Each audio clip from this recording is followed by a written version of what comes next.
Alright guys, we got a Lincoln MKX back in the garage 3.7. Came back as engine light came on, code P0023. I scanned it 4 or 5 days ago, and then I end up getting the Solenoid Bank 1 Solenoid. That's what the scan tool is saying. But right now we do a little bit of a diagnosis on this. Bank 1 right here, Bank 2 on the other side. Exhaust intake solenoid, Vvt solenoid. So this is what's faulty right here. Common to replace those is just changing this. So we need to take out the valve cover, take out everything what's on top of the valve cover, coil, plugs, wires, everything. And then there's about maybe 12 or 15 10mm bolts around this thing. So let's get started.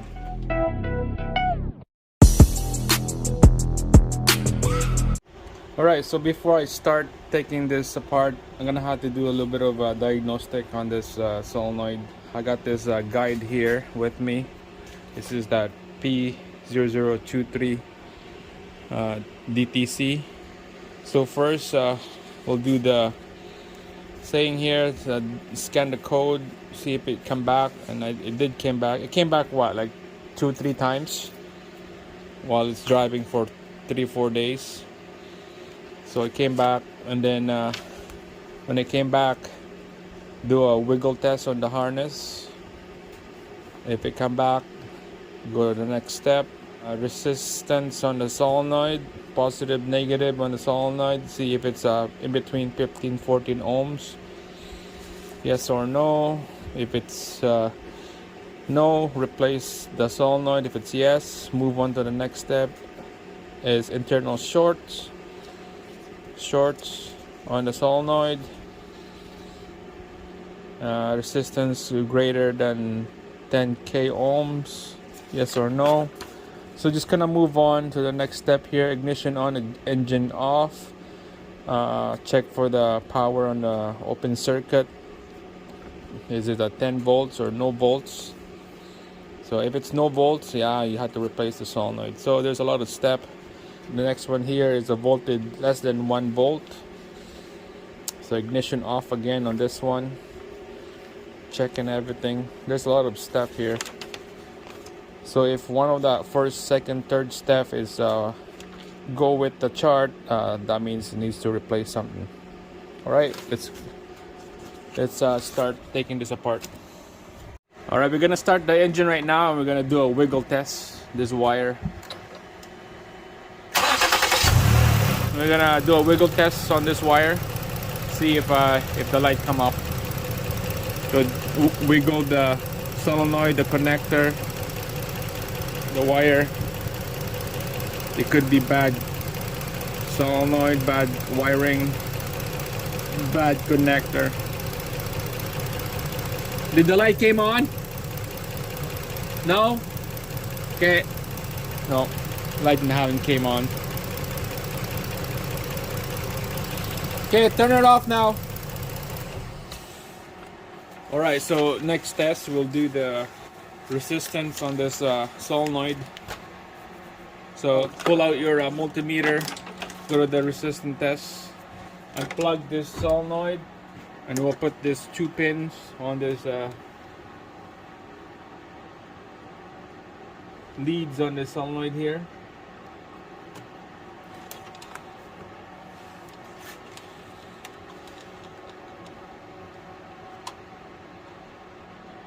See?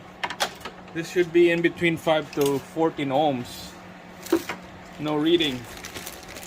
We'll do a reading on this one here, on this new one. Let's see what it come up.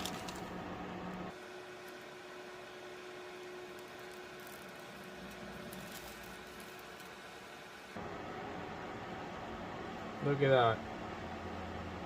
7. Yeah, 7 ohms. So 7 ohms on this new one because it's brand new. And then when you do the test on this old one,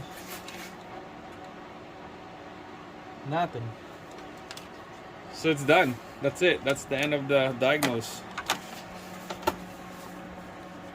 Resistance solenoid check right there is in between 5 to 14 ohms, and not even in between, not even reading. So if it's not, you're gonna have to replace the solenoid. Well, that was quick. Second test from the top of the chart, and it failed. That's it. Time to open it up. Alright guys, so we're just gonna go quickly start ripping all this thing apart, and then we can expose all these valve cover bolts. So start by taking out this connector.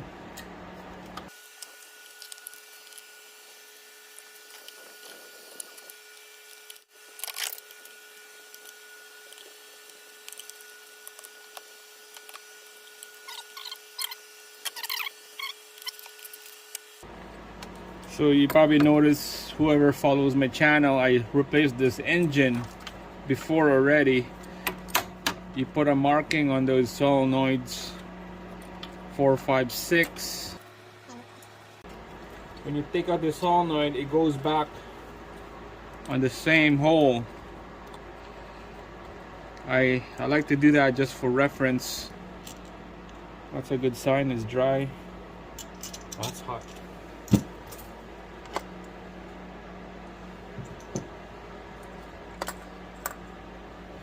That's good, just dry inside, no oil in the spark plug.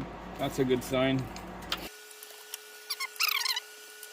We're just gonna crack all the bolts open, and then we'll just zip them off. Mostly starting in the middle.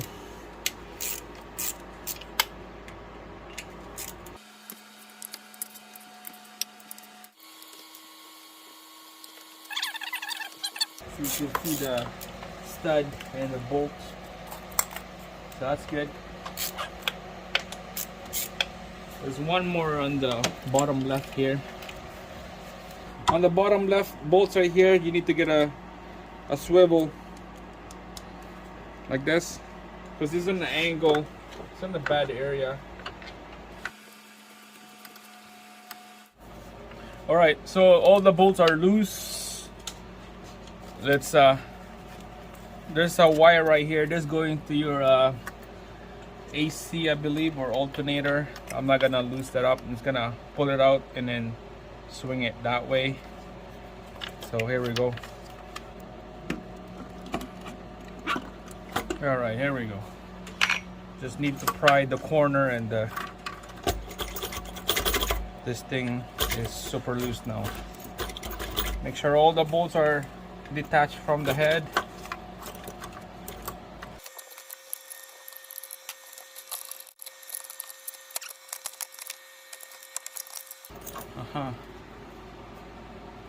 Look at that, clean. Still clean engine. Silver. Silver is good. If you have gold color like oil, that's not good. Alright guys, so you're gonna have to disconnect those 2 injector out, so you have lots of room to wiggle. Probably better to disconnect everything from the injectors, so that you have this wide open hole right here for the valve cover to go in. This is that solenoid right here that's faulty. This is gonna be easy because it's just a 1 bolt right here. It looks like a 10mm socket. I think it's 8. Yeah, it's 8. So it's an 8mm socket on this one.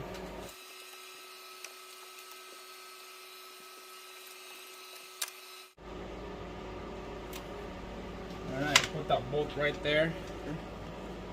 It's gonna slide out. So you can see a little bit of dust right there, so that's good. That's why we're gonna do an oil change after this. Not a big deal. Those screen protects the solenoid.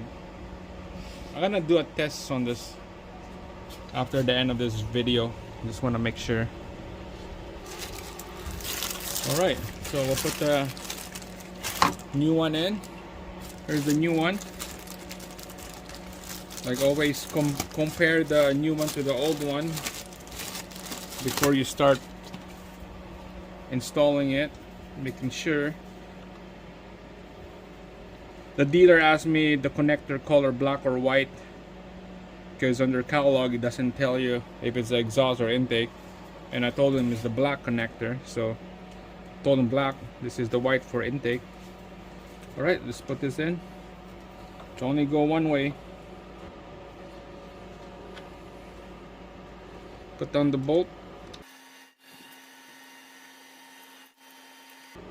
Nice and snug. Just like that.